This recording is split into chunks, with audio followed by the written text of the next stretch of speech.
On the platform of Kakubo Station on the Junior Chuo line, a woman in black tartlocks stopped. She slowly turned around. 13 long years had come crashing down in an instant. Michiko, a man in a workman's uniform covered in oil, called out in a trembling voice. Her eyes were shaking. Tanaka Yuichi and Satoko. It was the first time the two, who had once been married, had met face to face since their divorce. All the sounds on the platform disappeared. Michiko took a step back, as if the two were the only ones left. She wanted to run away, but she also wanted to get closer. Why and what had brought them together in this place after 13 years? The train was pulling in, but no one was moving. The 7 p.m. northbound train was packed with people. The only person was a man in a workman's uniform covered in oil, clinging to the side. His back was aching so much from working under the train all day that it felt like it was going to fall off. The black oil stains that had gotten under his nails wouldn't come off no matter how much he washed them. It had been 12 years since I followed Mukaba, a 55-year-old car mechanic. He was once a young man who dreamed of becoming an entrepreneur, but now he was just an ordinary mechanic who got by day. The smell of engine oil had seeped into his body, and he felt people quietly distancing themselves from him on the train. It was when they arrived at Kakubo Station. The doors opened and people streamed through the train. At that moment, only one person's gaze stopped on one spot. A woman in a short room.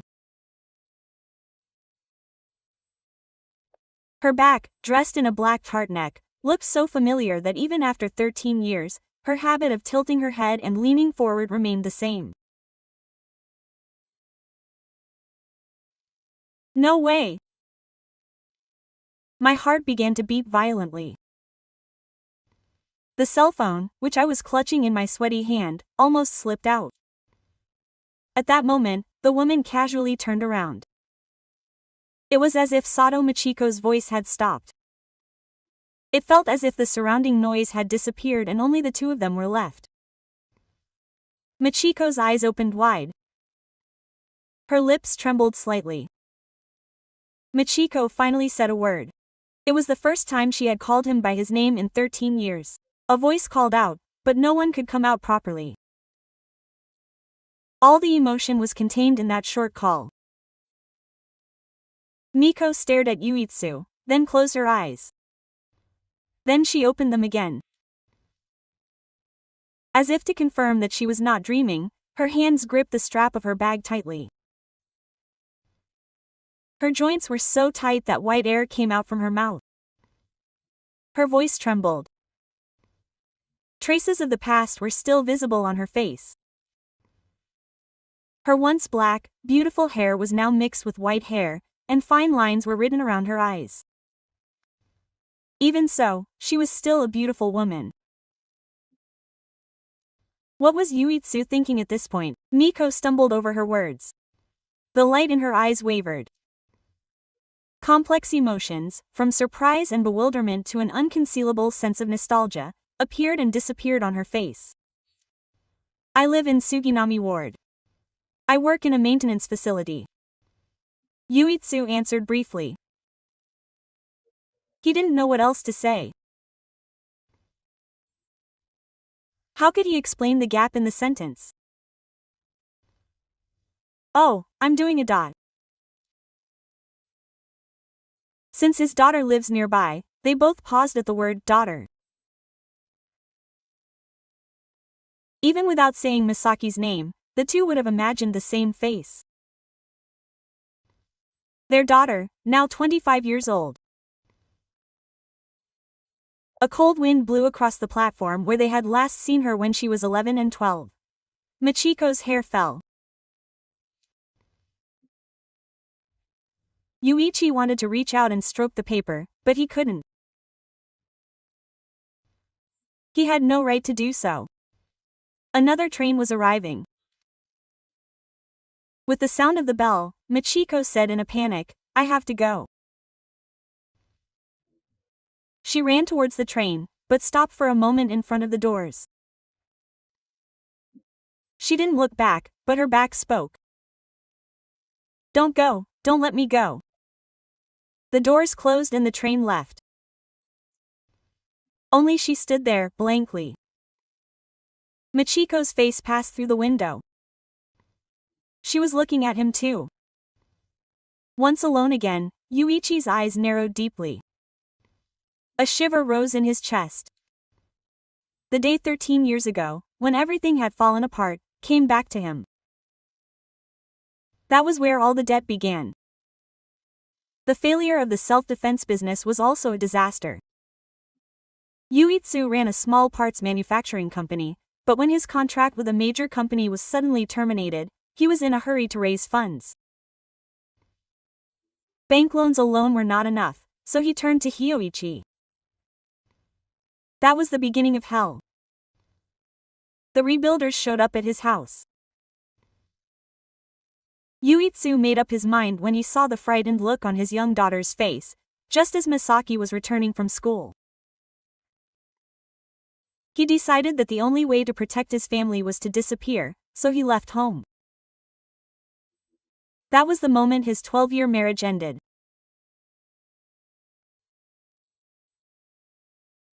Miko found Ichi crying, but Yuitsu believed that he was doing it for the sake of his cold family, so for those 13 long months, Yuitsu lived alone. It took him 8 years to pay off his debts.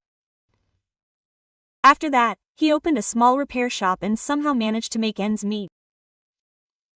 However, 3 months ago, something strange happened.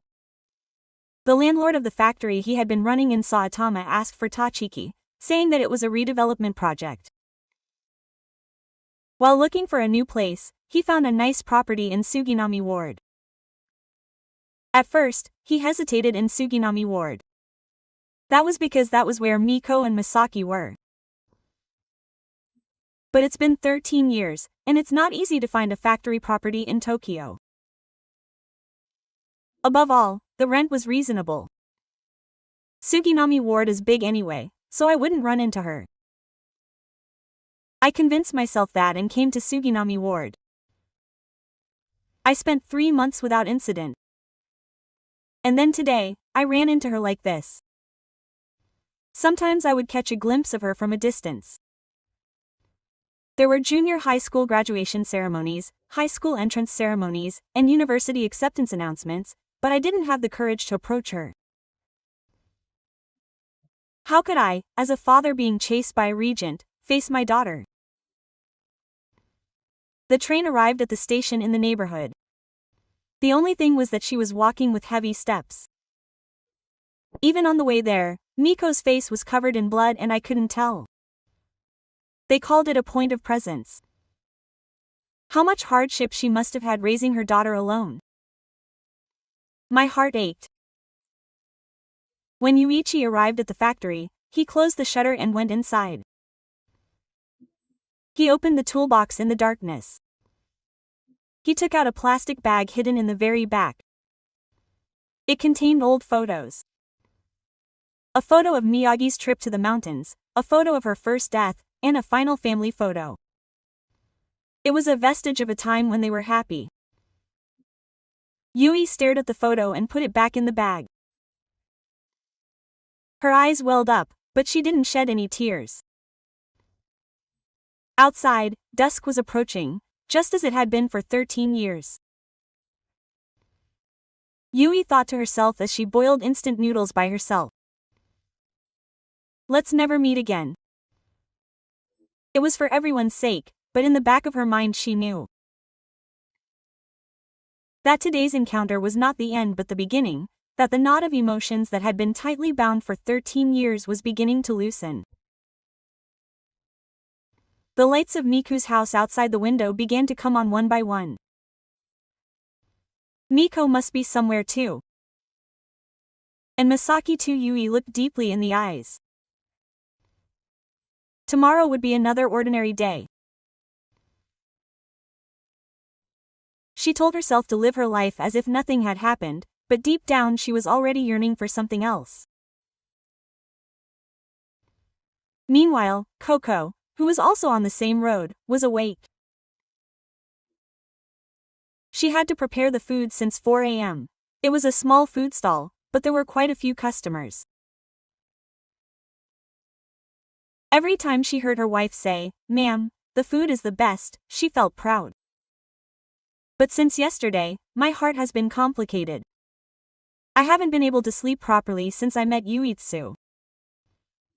I was staring at the ceiling and it was already dawn. Why, Yuitsu?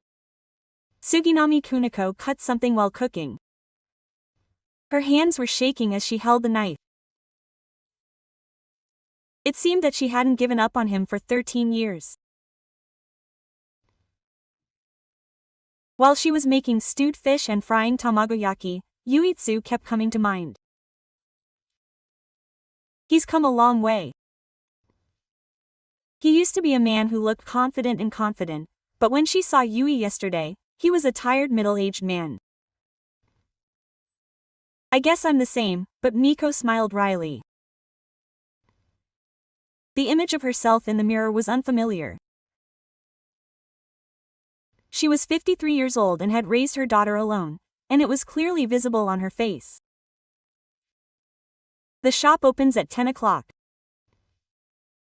She lined up the containers of ingredients one by one in a row. Pickles, stewed fish, tamagoyaki, and stir-fried burdock root. Welcome. The first customer came in. It was an old lady from the neighborhood. You're up early again today, ma'am. Well, I've gotten used to getting up early, Michiko replied, forcing herself to smile, but her heart still wasn't at ease. The morning had passed and it was almost lunchtime. Michiko decided to go outside the shop and get some fresh air. Then she saw a repair shop across the street. She could clearly read the sign for Tanaka Auto Repair Shop. Michiko's heart skipped a beat. It was strange that she hadn't noticed them being so close for 3 months. It was probably because they were both working at different times. Michiko stared at the repair shop for a long time, but eventually she returned to the shop, but her heart was still stuck there. Several days passed. Yuichi and Michiko lived their lives in a quiet place, being aware of each other. They deliberately walked by the sea and tried not to make eye contact, but because the town was small, they kept getting caught. At the convenience store, the bus stop, and the shopping district, they would awkwardly just say, "food," and pass each other by. Then one day, Michiko felt a strange sensation while riding her bike. It seemed that the descendant had a flat tire. They happened to be passing by a repair shop, thinking they had to take it somewhere for repairs. Miko hesitated a little, but she kept pushing the bike along. It would have been logical to look for another place to get it repaired, but for some reason her feet were drawn to Yuichi's shop. Welcome. Yuichi stopped when she saw Michiko. There was oil stains on her workbench and sweat on her forehead. Your bike has a flat tire, Miko said as calmly as she could, but she couldn't hide the fact that her voice was shaking. Yuichi stared at Michiko for a moment before nodding. Let me take a look. Yuichi stood a little distance away, watching the scene as she examined the bike. She had the same serious expression as before. He was the kind of person who was more sincere than anyone else when it came to work. It's just a simple flat tire. It'll be fixed in no time, Yuichi said, looking away from the sun. In fact, the repair was done quickly. How much was it? No, it's just our neighbors. It's still work. It's really no problem. The two stood there awkwardly. There's so much I want to say, but I don't know where to start. How have you been? Yuichi spoke first. Well, somehow Miko's answer was short, but it contained the last months of 13 years. The hardships, loneliness, and even anger she experienced while raising her daughter alone. Masaki has grown up to be a fine woman and now works at a nursery school. She teaches children. Yuichi's eyes burned with heat. It was great that her daughter had become such a wonderful adult without her knowing. It was so good. Miko couldn't continue talking any longer. She felt like she was about to cry. Why did she become so weak in front of Yuichi after enduring 13 years of living like that? Well then, I'll be going now. Miko hurriedly got on her bike. Yuichi watched the bike ride away. A sharp pain throbbed deep in her chest. That night, Yuichi couldn't sleep again. She stared at the ceiling, lost in thought. Masaki became a nursery school teacher? She was proud of her daughter, but at the same time, she felt sorry for her. I missed every moment of middle school, high school, and college because I wasn't there for him during the most important time. Miko was the same. She took out her diary and grabbed a pen. She'd aged a lot, even going so far as to lie like a fool about going to his factory today. I guess I was the same, but strangely enough, maybe I just wanted to see him. Even after 13 years, Miko put down her pen and sighed. Her heart was complicated. A mixture of hatred and nostalgia.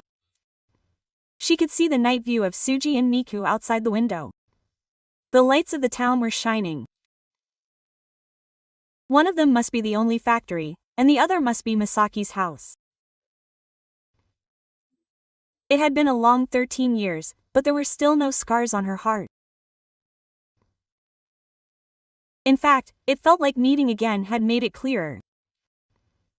The two spent a long night in their respective places. Tomorrow would be another ordinary day. Something was starting to change. Her heart, which had been frozen for 13 years, was starting to thaw little by little. At 3 a.m., Yuichi woke up again. This was the 10th time this month. The darkness of the ceiling weighed heavily on him. That day 13 years ago came back to him. He remembered the tree where the man had been waiting in front of Masaki's school, and his daughter running into the house trembling with fear. Her small voice still echoed in his ears. Yuichi buried his face in the pillow. He felt like he was about to cry. He got out of bed and went to the store. There was only beer, pickles, and a few eggs in the refrigerator. It was the lonely refrigerator of a man living alone. He drank a lot of coffee and looked out the window. The morning light in Suginami Ward was enveloped in silence. Only the light of the house was lonely. He suddenly remembered Miko. In the past, he would make her warm milk for her when she was troubled by poverty. Who would do that for her now? Meanwhile, Miko couldn't sleep either. He took out an old notebook. He had been writing for 13 years. He picked up the pen and wrote, "I saw that person again." Her face was old, but for some reason it felt nostalgic. Quote. As he wrote, his hand stopped. Tears fell onto the paper. How hard it must have been to raise Masaki alone. The days of working from home and working part-time jobs until late at night came back to her. Even so, it was a time when the expenses of the 10th ward were not enough. Miko closed Nikicho. It was because her heart ached when she thought of the past. It was noon the next day. Miko had a sudden thought as she ate alone. I wonder if Kazu is eating properly? Is he skipping meals while working at the factory? She shook her head, but her hands were already packing a lunchbox. It was meat and fried eggs, stir-fried burdock, and the rice that Yuichi liked. She hesitated for a long time in front of the factory. Should she go in or not? At that moment, Kazu came out from inside. It seemed like he was going to buy a job. Their gazes met. Kazu's eyes opened wide. People who live alone need to eat properly. Miko handed him the lunchbox. His face was red. As Yuichi accepted the lunchbox, his eyes grew hot, just like when they first met. It wasn't just for the lunchbox. It was the first time in 13 years that she had received Michiko's kindness. They entered the factory and sat awkwardly across from each other. When Yuichi opened his lunchbox, the smell of meat spread. It looked painful to see him trying so hard to eat. Michiko felt a chill in her chest for some reason. She wanted to tell him to eat slowly like he used to, but her mouth wouldn't move. After a while of silence, Yuichi put down the hashi he had been eating. She trembled at his tezuka. Tears welled up in her eyes. An apology welled up in her throat for the first time in 13 years, but it wouldn't come out easily. "I'm sorry." The words finally came out. Those short words contained 13 years of disclosure. Michiko bit her lip and held back her tears. Why now? Was she trying to hear the law with that sensitivity? Complex emotions tightened her chest. Yuichi kept her head down and took out several bills from her old bank book. She placed them on the table with trembling hands. When Michiko flipped through the bank book, she saw that money had been deposited little by little every month. It wasn't a large sum, but it was filled with 13 years of love. Yui couldn't look up when Michiko asked why she hadn't sent it. She thought she wasn't qualified. She was being chased by the regent. What qualifications did a pathetic husband have? She kept repeating these thoughts in her mind, but she couldn't bring herself to say them out loud. She thought it might sound like an excuse. That's when it happened. The factory door swung open. Masaki was standing there. She had finished work and come all by herself. Her face was filled with anger. "What are you doing, Mom?" Her voice was cold. Michiko stood up in surprise. Masaki, glaring at Yui, approached. Her emotions that had been pent up for 13 years were about to explode. Yui froze when she saw her daughter. This wasn't the little 12-year-old Masaki. It was the 25-year-old adult staring at her daughter with anger. 13 years of resentment poured out of Michiko's mouth. Her mother had been working from dawn until night and even worked part-time at a convenience store at night. Studying alone because she didn't have money for cram school. Lying in front of her friends that her father wasn't there. All the wounds remained. The most painful thing was when the sergeant showed up at her school. In front of all her friends, he asked, "Where's your father?" Masaki could never forget the shame and fear she felt that day. Yui couldn't say anything, she couldn't even make excuses. Every word her daughter said was like a tooth digging into her chest. She couldn't even look up. Shedding a single tear, Masaki tried to stop her daughter, but she wouldn't stop. The words she had been holding back for 13 years just spilled out like a bolt from the blue. "What's wrong with you now?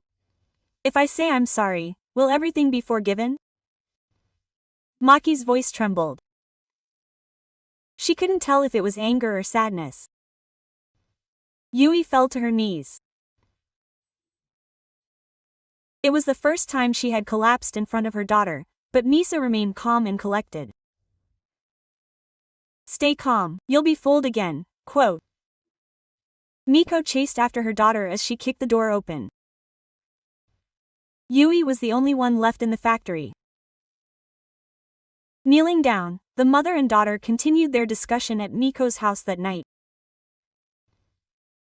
Masaki couldn't understand her mother's feelings. Why would she try to accept him again when she knew better than anyone how she had lived since he left? Miko confided in her daughter the things she had been hiding. That she had lost her house after Yuichi left. That she had been evicted without being able to collect the security deposit. That she had cried all night because there was no hospital when Yuichi was sick. Even so, she had always wanted to hear from him, even just once. She had desperately wanted to know that he was alive. Masaki was moved to tears by Michiko's confession. Still, she was scared that her mother might get hurt again. Her daughter's worry had eased her heart. Miko was shaken too. That's right. What was I expecting? Why would she try to start something new when 13 years is a long time? The next day, Yuichi and Miko began to distance themselves again. Masaki's anger had created a cold wall between them. Yuichi tried to return the lunchbox, but she couldn't do that either. Michiko stopped visiting Yuichi. A week passed. Yui knew that Miko would not come even though she opened the factory door every day. It was only natural. Since Kage's words were correct, the wounds of 13 years could not be healed with a simple, "I'm sorry." Miko felt the same way. Yui's thoughts crossed her mind while she was making the cake, but when she remembered her daughter's face, she could not bring herself to do so. She could not hurt herself again. And so the two of them returned to their own lives. There was a moment of excitement, but the wall of reality was too high. The gap created by the years of time was not easily filled. Their conversation that day was not long, but it was an important turning point for the two of them. Yui acknowledged her daughter's wounds, and Miko said that she needed time to sort out her feelings. Let's take it slowly, really slowly. Yui nodded at Miko's words. She promised Matsu that she would not rush. After that, the two began to meet again cautiously. Instead of lunchboxes, they would occasionally have a cup of tea, avoiding talking about the past and sharing the joys of their current daily lives. One Sunday, Miko made a suggestion. The weather is nice, so why don't we go for a walk in the park? Yuichi was surprised, but nodded. The two walked slowly through Suginami City's Central Park. They didn't talk much, but it was peaceful just walking together. The autumn sun was warm and the ground rustled. Michiko pointed to a bench and suggested they sit down. The two sat down at a comfortable distance. After a while of silence, Yuichi spoke up. I guess we were both mad at that time. Thinking back, maybe we were both too young. Michiko agreed quietly. It was a time when they were both hurting and being hurt over and over again. Walking in the park became a daily routine for the two of them. They would meet at the same time every Sunday afternoon and walk for about an hour. Sometimes they would even have coffee.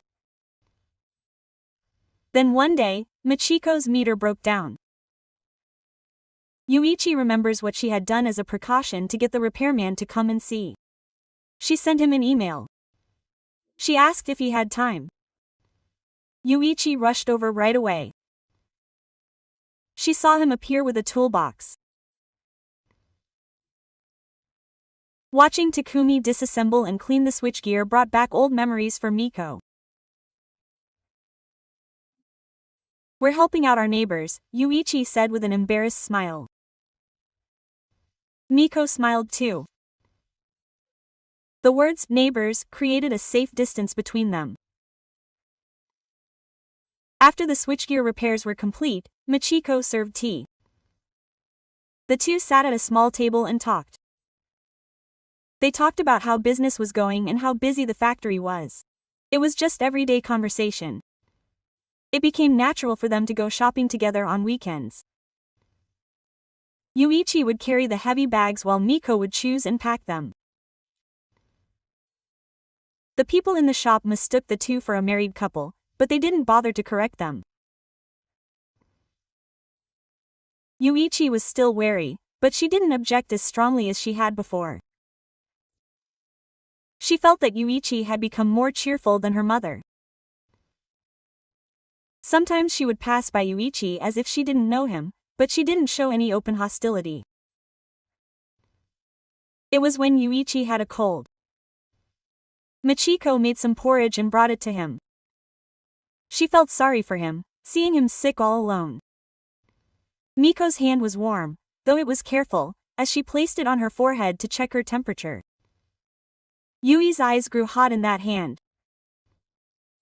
It was the first time she had been sick in 13 years, but she didn't cry. She just said, "Thank you. Thank you so much." And so the two of them grew closer, little by little. They weren't married. They were just people who knew each other's loneliness and felt more at ease when they were together. Winter was approaching. Yui's back started to hurt again. It was because she had overexerted herself at the hospital. She had to go to the hospital, but she felt lonely going alone. She asked Miko carefully. She asked if she would go with her, and Miko nodded as if it was natural. She accompanied her to the hospital, got her prescription, and went with her to the pharmacy. It must be scary going alone. Yui's heart sank at Miko's words. She never thought it would be so warm to have someone worry about you. On the way back from the hospital, Masaki was walking towards her. Masaki's expression became complicated when she saw her mother walking with her father's arm. Masaki hesitated for a moment, then approached her. Yuichi was nervous, but Masaki's expression was different from before. She was still cautious, but the sharp enemy had disappeared. "If it makes Mom laugh, I don't mind." Leaving a few short words, Masaki passed by. Those words brought tears to Yuichi's eyes. Even if it wasn't forgiveness, she could sense a desire to understand. Michiko was also surprised by the change in her daughter. She could feel Masaki opening up little by little. There was still a long way to go, but hope was beginning to appear. That evening, Yuichi and Miko ate in a quiet dining room.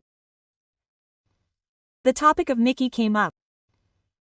Yuichi said he was still afraid to get close to his daughter. The gap of 13 years was too big. Miko said that they needed time and that they shouldn't rush. Yuichi knew that Masaki would understand with time. After finishing the meal, Yuichi carefully said that they shouldn't rush. "We may not be able to become like Gaisen, but let's become sharks for each other." Michiko nodded, like friends and equals. That was the best thing for now, and they decided to live together in the present without being bound by the past. The two of them were building a new relationship. It wasn't passionate love, but there was a gentle warmth. It was the kind of warmth that two people who knew each other's pain could share. Winter passed, spring came, and then summer came again. 6 months passed. Yuichi and Miko were still maintaining a cautious relationship, but there had been small changes in the meantime. On Saturday morning, the two met at the local market. Shopping together on the weekends had now become a natural part of their daily routine. While Michiko was choosing vegetables, Yuichi waited beside her with his shopping bag. This is refreshing, Michiko said, showing her some jigaimo. Yui smiled and nodded. The peace that such trivial conversations brought was nice. What had been ordinary a few years ago now felt special. The two of them looked just like a married couple as they shopped around the market. The fishmonger asked. Michiko hurriedly waved her hand to say no, but her face was red. Little by little, her relationship with Misa was also improving. He still didn't call her dad, but they would sometimes exchange simple greetings, even when they were at his mother's shop. Over the course of 6 months, Mickey's heart had gradually opened up. At that moment, the cell phone rang. When Mickey answered, her face was filled with surprise. After hanging up, Mickey looked at Yuitsu. Her eyes were moist. Masaki was getting married. Yuitsu's heart dropped. His daughter's marriage. He couldn't believe he was hearing the news that a father should know. Mickey continued cautiously. Masaki had told her mother first, but she said she would contact Dad directly in a few days. Yuitsu nodded. Until Mickey and Mickey were ready. A week later, Masaki called. Yuitsu answered the phone with trembling hands. Mickey's voice was trembling too. She's getting married next month. I see. Congratulations, Misa. There was silence for a while. Then Misa said, Dad will come too, right? Yuitsu's voice choked up and he couldn't answer. It was the first time in 13 years that his daughter had called him Dad. Finally, he managed to calm his voice and answered. Of course I'll definitely come. Thank you, quote. Yuichi cried for a long time after Masaki hung up the phone. Michiko was there, gently stroking his back. The day of the wedding approached. Yuichi bought a new suit. His hands trembled as he fastened his tie in front of the mirror. It was only natural for a father to attend his daughter's wedding, but for Yuichi, it was a miracle. When they arrived at the wedding venue, Masaki came out of the waiting room to greet him. Yuichi was breathless as he tried on the wedding dress. When did he become such a beautiful bride? Thank you, Dad, for coming. Masaki approached him carefully and said. Yuichi could only nod. He felt like he would cry if he talked about it. Would you like to walk me down the aisle with me? Yuichi was surprised by Masaki's proposal. He wondered if he was qualified to do so, but seeing Masaki's sincere intentions, he nodded. The wedding began, and Yuichi and Masaki entered together. The eyes of the 3 rows were focused on him. Yuichi's legs were shaking, but the moment he walked with his daughter was like a dream. When handing over his daughter to Rada, Yuichi held Masaki's hand tightly. Masaki firmly held his father's hand back. Even without words, they could feel each other's feelings. Forgiveness and youth. And it was a moment of a new beginning. Yuichi and Miko sat side by side at the funeral home. They were not husband and wife, but they were together as Masaki's parents. When the 3 rows of people gave their congratulatory speeches, they laughed awkwardly, but their hearts were warm. It was time for the groom's priest to give a speech of thanks to his parents. Masaki stood in front of Yuichi and Miko. He bowed politely. Thank you, Mom and Dad. I love you.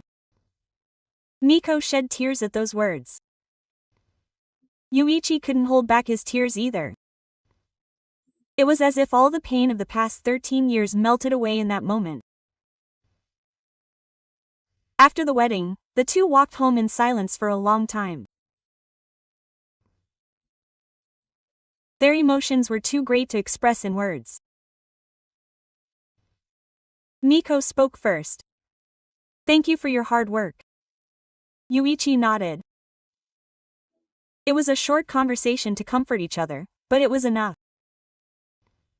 From that night on, their relationship changed once again. They still lived in their own homes, but they began to have dinner together almost every day. Yuichi would go to Miko's house, and Michiko would come to Yuichi's. "What should we eat tomorrow? How about some nikujigawa?" It was a mundane conversation, but it was special to the two of them. Planning tomorrow together. Only now did they realize how precious that was. One evening, Yuichi said carefully, "We may never be husband and wife again, but let's live as each other's partners. Even if it wasn't the passionate love of our youth, let's be together with the warm affection of Roa." Miko nodded with a smile. "That's right. At our age, why make a big deal out of it? Let's just support each other so we don't feel lonely."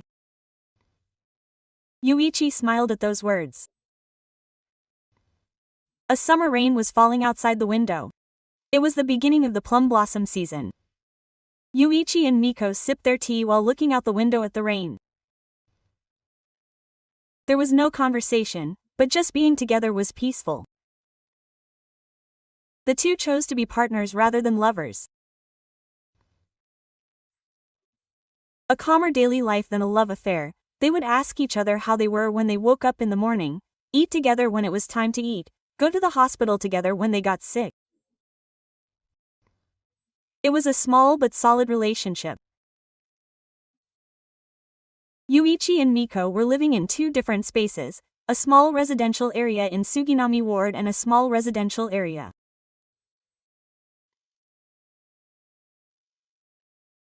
Although it was late, they were slowly filling the 13-year gap in their own way, not trying to fill it all at once, and Masaki would occasionally visit her parents from her newlywed home. The three of them eating together looked like an ordinary family.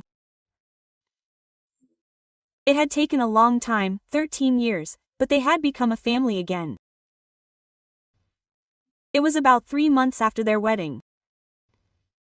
Yuichi and Miko's relationship had become more natural.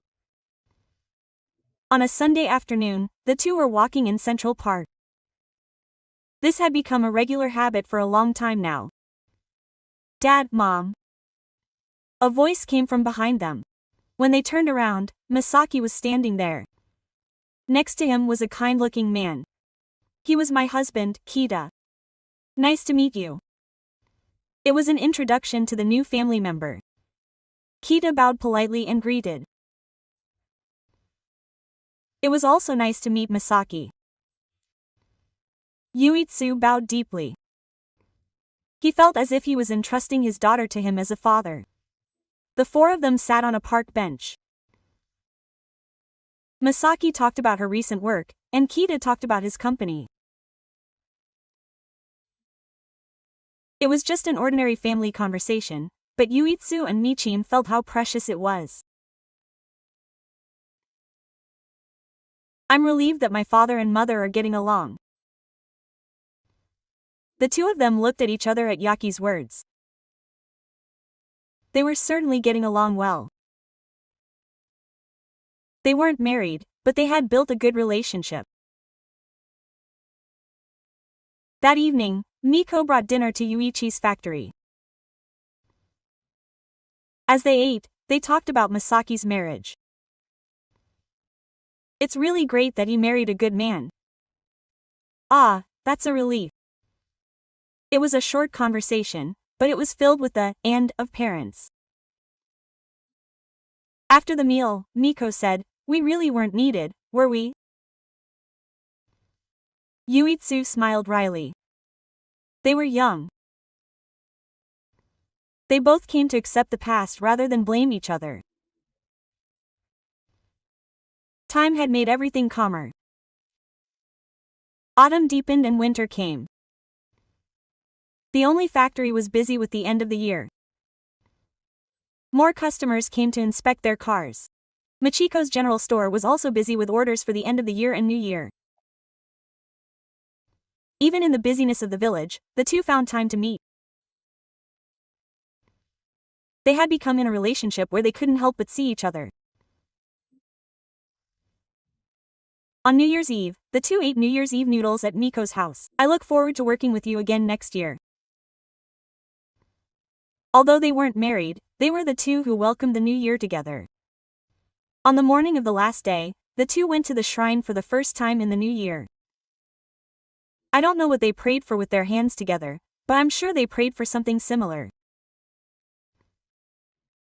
On their way back from the shrine, they happened to meet the Masaki couple, wishing each other good health and the continuation of these peaceful days.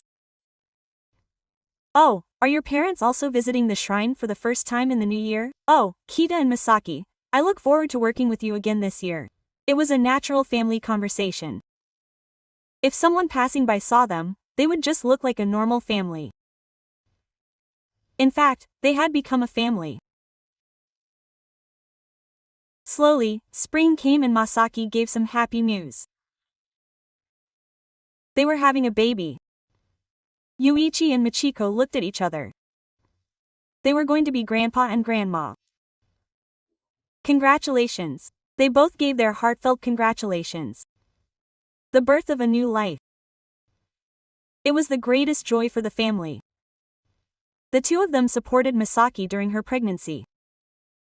They accompanied her to the hospital, helped her with shopping, and supported her when the fire broke out. Kenta was also grateful. Masaki was relieved to have his parents there. When he heard that, Yuichi's heart warmed.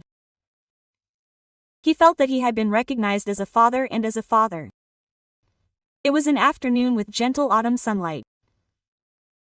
Yuichi and Miko were taking a walk in Central Park as usual. With 1 month left until the due date of, the two were eagerly awaiting the birth of their first grandchild.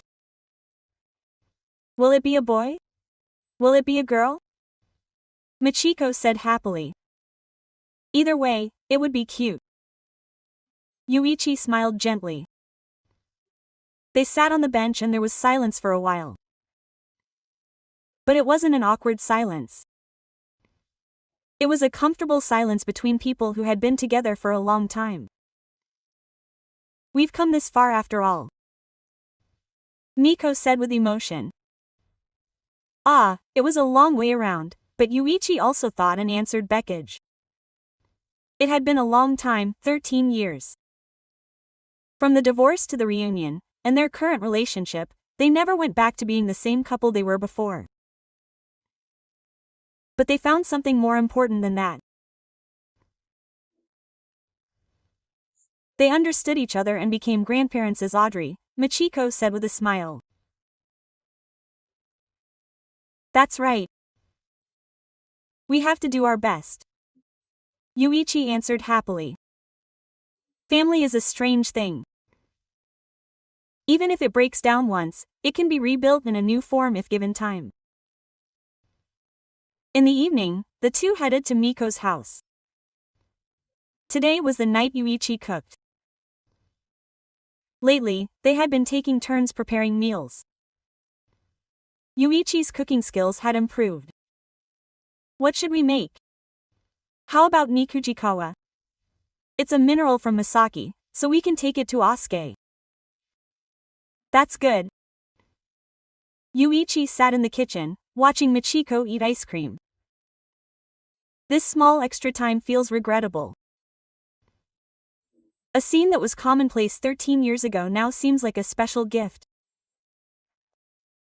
Thank you for your hard work. Michiko served tea. Thank you. Yuichi accepted it politely. Their relationship had become much more polite than before. They spent each day cherishing each other, never forgetting to be grateful to each other. After the meal, the two relaxed together, watching TV. Miko knitted, and Yuichi read the newspaper. It was just a casual moment in their daily lives. Yuichi-san, Michiko stopped what she was doing and said, "Yes. I am happy now." Those words warmed Yuichi's heart. "Me too. Michiko-san." The two exchanged a brief glance. It wasn't the passionate love they had when they were young, but there was a deep sense of peace and trust. The autumn wind blew outside the window. The seasons changed, and time passed. But at this very moment, the two of them definitely felt a sense of unity. The phone rang. When Miko answered, it was Masaki's voice. "Mom's labor pains have begun. The time has finally come. I'll be there right away." Michiko hurriedly began getting ready. Yuichi headed to the hospital with her. Yuichi, Miko, and Kenta waited anxiously in the hospital waiting room. A few hours later, a groan was heard. "Congratulations. It's a healthy boy." The three embraced each other in joy at the nurse's report. Meeting the little baby, Yuichi held his first grandchild with trembling hands. "Thank you, Masaki. You did a great job." Tears wouldn't stop flowing. The family had grown by one more person. The new life had strengthened their bond. 3 years had passed since then. Magono Taro had grown up healthily and was now running around his grandparents' house. Yuichi and Miko were the best grandparents for Taro. The two worked together to look after him and showered him with lots of love. Misa looked happy too. She was happier than anything else that her parents were getting along well and doting on their son. One Sunday afternoon, the family gathered together for a meal as usual. Misa said as she watched Taro being spoiled by his grandpa, "It was so good to have Dad and Mom with us." At those words, Yuichi and Michiko looked at each other. Together. The two were certainly together. Not as husband and wife, but as equals in life, supporting each other's loneliness, sharing their joys, and watching over their family. The Misa couple came to pick up Taro at dusk. "I'll come again tomorrow, Taro." Yuichi waved to his grandchild. "Bye-bye, Grandpa and Grandma." Taro waved back with his small hand. After the family left, it was just the two of them. As usual, Michiko made tea, and Yuichi cleaned up one of the back rooms. Today was lively, wasn't it? The house is brighter when Taro is around. The two spent a peaceful evening exchanging casual conversation. The last scene was an ordinary dinner table. The two of them were sitting across from each other. It was an ordinary day with nothing special going on, but in it was the warmth they had been waiting for 13 years. "We are not lovers, but halves. Someone who will live with me, even though it's late. That's enough for me." That was the only form of love that Tomiko chose. The night view of Suginami Ward spreads out outside the window. The lights of the city quietly flicker. The sound of a train can be heard in the distance. It could be the train passing through Kakubo Station where the two met again that day. The place where it all began. Thinking back on it now, that chance reunion was probably fate. After 13 years, the two have become even more deeply connected. Yuichi and Miko will walk the rest of their lives hand in hand. Not with a passionate love, but with a gentle love, spending warm days together with their families. It's never too late in life. If you have a sincere heart, you can start a new story at any time. The story of a second love that began in a small maintenance facility in Suginami Ward. It continues quietly even now,